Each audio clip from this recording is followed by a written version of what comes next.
नमस्कार, आप देख रहे हैं एनडीटीवी इंडिया। हमारी खास पेशकश के साथ मैं हूं अनंत भट्ट। कार्यक्रम में आज बात होगी लेबनान में हुए उन धमाकों की जिन्होंने पूरी दुनिया को हक्का बक्का कर दिया।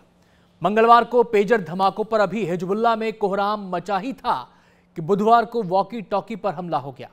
उन हमलों ने सीरिया से लेबनान तक दहशत फैला दी।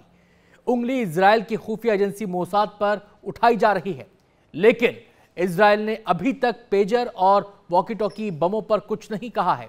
यह जरूर है कि इस कार्रवाई से हिजबुल्लाह बेदम नजर आ रहा है। पहले पेजर बम से प्रहार, फिर वॉकी टॉकी में धमाका बना हथियार। पेजर और वॉकी टॉकी से बम के हमले से हिजबुल्लाह बेदम। कहीं बाजार में अचानक किसी का कान फटा तो कोई हाथ से हाथ धो बैठा, कोई लहूलुहान होकर सड़कों पर गिर पड़ा तो कहीं मौत का मंजर पसर गया। जिस पेजर को भारत ने 3 दशक पहले चंद समय के लिए इस्तेमाल किया था, वही पेजर लेबनान में हिजबुल्लाह के विद्रोही आज भी इस्तेमाल करते हैं, और वही इस्तेमाल मंगलवार को काल बन गया। पेजर में धमाके होते गए, जिसमें 9 लोगों की जान चली गई और 2700 से ज्यादा लोग जख्मी हो गए। जिन 9 लोगों की जान चली गई, उनमें से 3 एक ही परिवार के हैं। पेजर धमाकों में लेबनान में ईरान के राजदूत मुस्तबा अमानी के भी जख्मी होने की खबर है। वहीं लेबनान की संसद में हिजबुल्लाह के नुमाइंदे अली अम्मार के बेटे की भी मौत हो गई। अचानक लेबनान की राजधानी बेरूत की तमाम सड़कें वहां के अस्पतालों की ओर दौड़ने लगी। Almost 3,000 casualties presenting to all the emergency rooms. अस्पताल में 120 से अधिक मरीज आए और शुक्र है कि कर्मचारियों ने सुबह होने तक काम किया। So indeed, I think that the 11 operating room काम कर रहे थे। हमने बड़ी संख्या में मरीजों को आईसीयू या अस्पताल में भर्ती देखा। Also has seen migration of almost 1/3 of its doctors and nurses. कुछ रोगियों को आज भी सर्जरी की आवश्यकता है और उनका इलाज वर्तमान में ऑपरेटिंग रूम में किया जा रहा है। अस्पतालों ने कल बहुत अच्छा प्रयास किया और इस अस्पताल सहित कईयों ने घायल मरीजों की देखभाल के लिए आज पहले से तय ऑपरेशन रद्द कर दिए हैं। Allowed us really to absorb this large number by distributing those patients over a large number of hospitals. कहा जा रहा है कि इजराइल के साइबर हमले के बाद पेजर की लिथियम बैटरियों की हद से ज्यादा गर्म होने के बाद ब्लास्ट हुए। इजराइल के कथित साइबर हमले में ये खबर आ रही है कि एकदम नए मॉडल के ये पेजर हाल ही में हिजबुल्लाह ने खरीदे थे। सीरिया की राजधानी दमिश्क में एक कार में हिजबुल्लाह के पेजर ब्लास्ट होने से 4 लोग घायल हो गए। सवाल है कि ये हुआ कैसे? ये पेजर एक साथ ब्लास्ट हुआ है, हिजबुल्लाह का कहना है।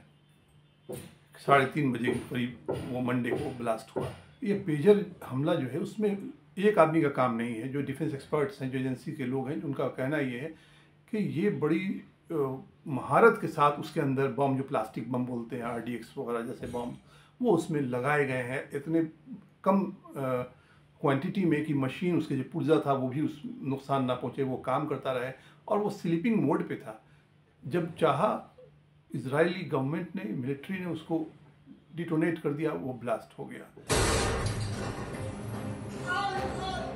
रॉयटर्स ने लेबनान के प्रमुख सुरक्षा सूत्रों के हवाले से दावा किया है कि इजरायली एजेंसी मोसाद ने इन पेजर्स में विस्फोटक लगाया था। रिपोर्ट के मुताबिक मंगलवार को जिन पेजर में विस्फोट हुए, उनको महीनों पहले हिजबुल्लाह ने ऑर्डर किया। ये 5000 पेजर ताइवानी कंपनी ने बनाए थे और सभी पेजर के अंदर थोड़ा थोड़ा विस्फोटक था। ताइवान के गोल्ड अपोलो को 5000 पेजर का ऑर्डर मिला हुआ था। एक पेजर में करीब 3 ग्राम विस्फोटक रखा गया था। एक तरफ ईरान से लेकर लेबनान तक इस पेजर धमाके पर कोहराम मचा हुआ है। दूसरी तरफ सवाल ये है कि ऐसी साजिशों की भनक क्यों नहीं लगी। सबसे बड़ी बात है कि अमेरिका जैसा देश भी बगले झांक रहा है। Again, I don't have any details to provide on the reports. हमारा दृढ़ विश्वास है कि इजराइल लेबनान सीमा पर तनाव कम करने का सबसे अच्छा तरीका कूटनीति है और हमारा ध्यान इसी पर रहेगा। मैं जानता हूं कि अमेरिकी सरकार ने हाल ही में इन तनावों को हल करने के तरीकों पर चर्चा करने के लिए राजदूत हॉकस्टाइन को शामिल करने के लिए प्रतिनिधिमंडल भेजा है। लेबनान पर हंगामे के बीच हमले के तमाम पहलू खुलते चले गए। जो जानकारी अंतर्राष्ट्रीय मीडिया से सामने आ रही है, उसके मुताबिक धमाकों के दो थ्योरी चल रही हैं। पहली थ्योरी के तहत मोसाद पर ये आरोप लग रहा है कि उसने पेजर की डिवाइस के अंदर एक बोर्ड लगाया जिसमें विस्फोटक सामग्री थी। साथ ही उसमें कोड भी था जिसको किसी डिवाइस या स्कैनर से भी पकड़ना मुश्किल था। जब कोड वाले मैसेज भेजे गए तो पेजर में लगाए गए विस्फोटक सक्रिय हुए और एक साथ करीब 3000 पेजर फट पड़े। अब बात दूसरी थ्योरी की करते हैं तो इसके मुताबिक पेजर को हैक करके उसके लिथियम बैटरी को ओवरहीट कराया गया। इससे पेजर ज्यादा गर्म हुआ होगा और उसके लिथियम बैटरी में आग लग गई होगी। हालांकि माना ये जाता है कि ओवरहीट से कभी धमाका नहीं होता। दरअसल हिजबुल्लाह ने भी प्लानिंग के तहत इसी साल एक नई युद्ध नीति बनाई थी जिसमें फोन की जगह पेजर को तरजीह दी गई। इसमें फोन की तुलना में जासूसी का खतरा बहुत कम बताया जाता है, लेकिन जिस तरह शक की सुई मोसाद पर गई उसके बाद सवाल उठ रहा है कि आगे क्या होगा। अमेरिका फिलहाल शांति का जाप कर रहा है। We strongly believe that the best way to reduce the tensions along the Israel-Lebanon border is through diplomacy. मेरे पास पेजर विस्फोट की रिपोर्ट पर देने के लिए कोई विवरण नहीं है। मैं आपको बता सकता हूं, आप जानते हैं, जहां तक मेरी जानकारी है इसमें अमेरिका की कोई भागीदारी नहीं है। फिर ये कुछ ऐसा है जिसकी हम निगरानी कर रहे हैं।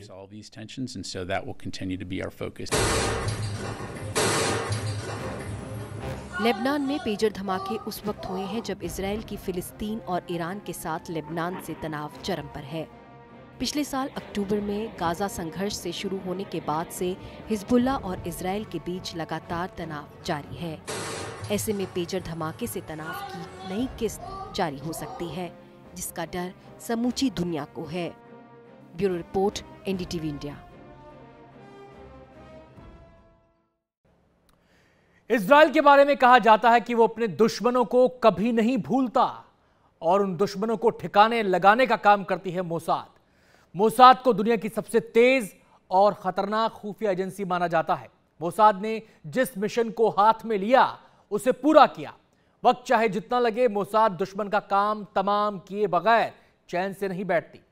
म्यूनिख के गुनहगार हों या फिर इजरायली यात्रियों से भरे प्लेन को हाईजैक करने वाले आतंकी, सीमाओं की परवाह किए बिना मोसाद ने अपने मिशन को अंजाम तक पहुंचाया है।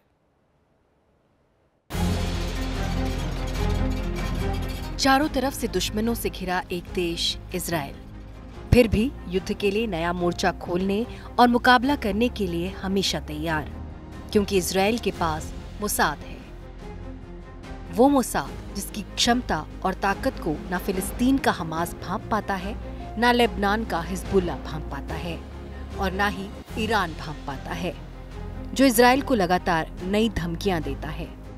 इजराइल का मानना यह है कि उसका सबसे इम्पोर्टेंट एनिमी जो है, सबसे बड़ा एनिमी जो है वो ईरान है।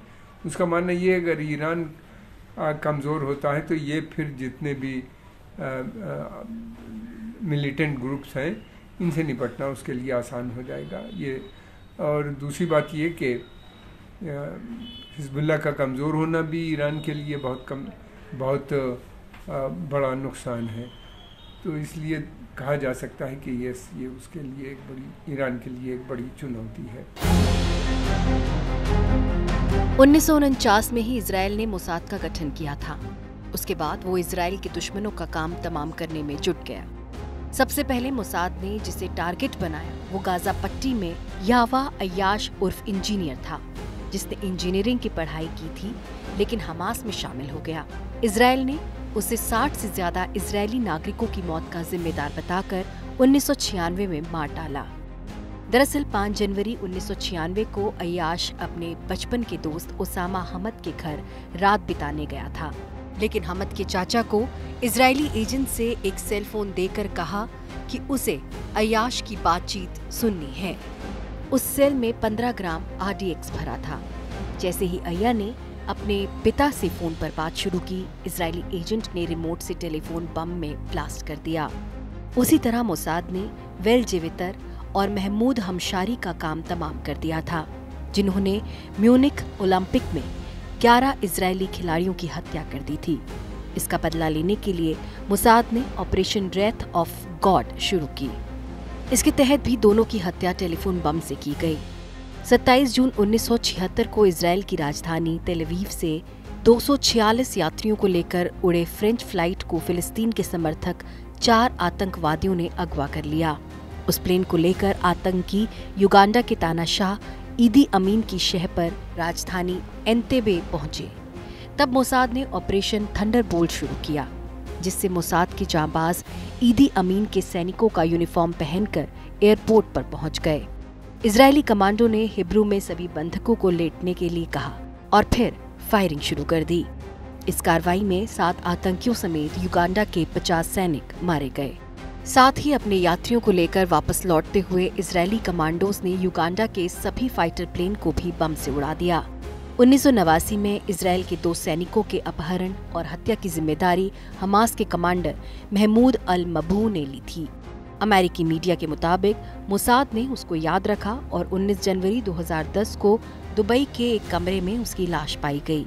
मेडिकल रिपोर्ट से पता चला कि महमूद की मौत बिजली के झटके और गला घोंटने की वजह से हुई। पिछले साल 7 अक्टूबर को इजराइल पर हमास के हमले के बाद से इजराइल लगातार हमलावर अंदाज में है। हालांकि इजरायली प्रधानमंत्री बेंजामिन नेतन्याहू के लगातार युद्ध वाली मुद्रा की दुनिया आलोचना भी कर रही है। Bureau report, NDTV India. Pager और वॉकी टॉकी ब्लास्ट के जरिए हिजबुल्लाह के ऑपरेटिव्स को टारगेट किया गया। अमेरिका समेत कई देश हिजबुल्लाह को आतंकी संगठन मानते हैं। हिजबुल्लाह का संगठन काफी मजबूत है, वो अत्याधुनिक हथियारों से लैस है। वैसे हिजबुल्लाह और इजराइल की अदावत पुरानी है, लेकिन हमास इजराइल के ताजा युद्ध ने हिजबुल्लाह और हमास को एकजुट कर दिया है। बीते कुछ महीनों में हिजबुल्लाह ने कई बार इजराइल को निशाना बनाया है।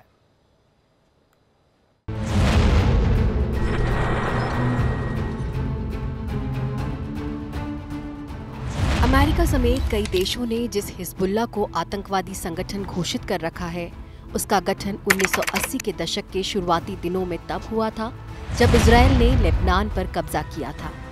इसको बल मिला ईरान की मदद से, जहां हिजबुल्लाह एक शिया लेबनानी संगठन है जिसका मकसद इजराइल को खत्म करना और अमेरिकी ताकत को चुनौती देना है। इसको ईरान से हथियार, खुफिया मदद और ट्रेनिंग मिलती है। इसके करीब 45,000 लड़ाके हैं, जिनमें 20,000 हमेशा एक्टिव रहते हैं। हिजबुल्लाह के पास मिसाइलों से लेकर मजबूत एयर डिफेंस सिस्टम तक बताया जाता है। यूं तो शिया और सुन्नी का विवाद अलग से चलता है, लेकिन इजराइल से साझा दुश्मनी ने सुन्नी संगठन हमास को हिजबुल्लाह का दोस्त बना दिया। पिछले 4 सालों में हमास और हिजबुल्लाह ने UAE और बहरीन से इजराइल के समझौते का विरोध किया। Bureau report, NDTV India. हमारी इस खास पेशकश में फिलहाल इतना ही। वक्त हो गया एक छोटे से ब्रेक का, लेकिन जाना कहीं नहीं है, क्योंकि NDTV इंडिया पर खबरें लगातार जारी हैं।